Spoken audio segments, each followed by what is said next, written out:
কবর এমন একটা জায়গা, যে মানুষটা বালিশ ছাড়া ঘুমাতে পারতো না, সে মানুষটাও একদিন বালিশহীন মাটিতে শুয়ে থাকবে।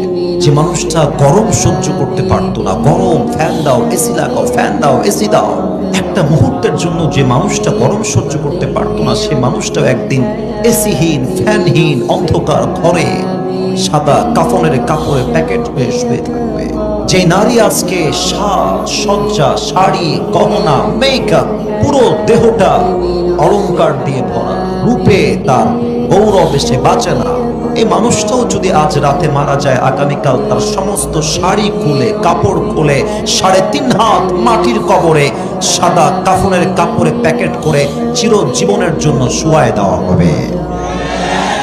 কবর এমন একটা জায়গা, যারা অন্ধকার ভয় পেত, অন্ধকার আমার ভয় লাগে, না না না, রুমে লাইট দাও। গোরস্থান ভয় লাগে, অন্ধকার, যাবো না যাবো না, অন্ধকার দেখলে আমার কলিজা শুকিয়ে যায়, ওই মানুষটাও অনন্তকালের জন্য 3.5 হাত মাটির অন্ধকার কবরে শুয়ে থাকে।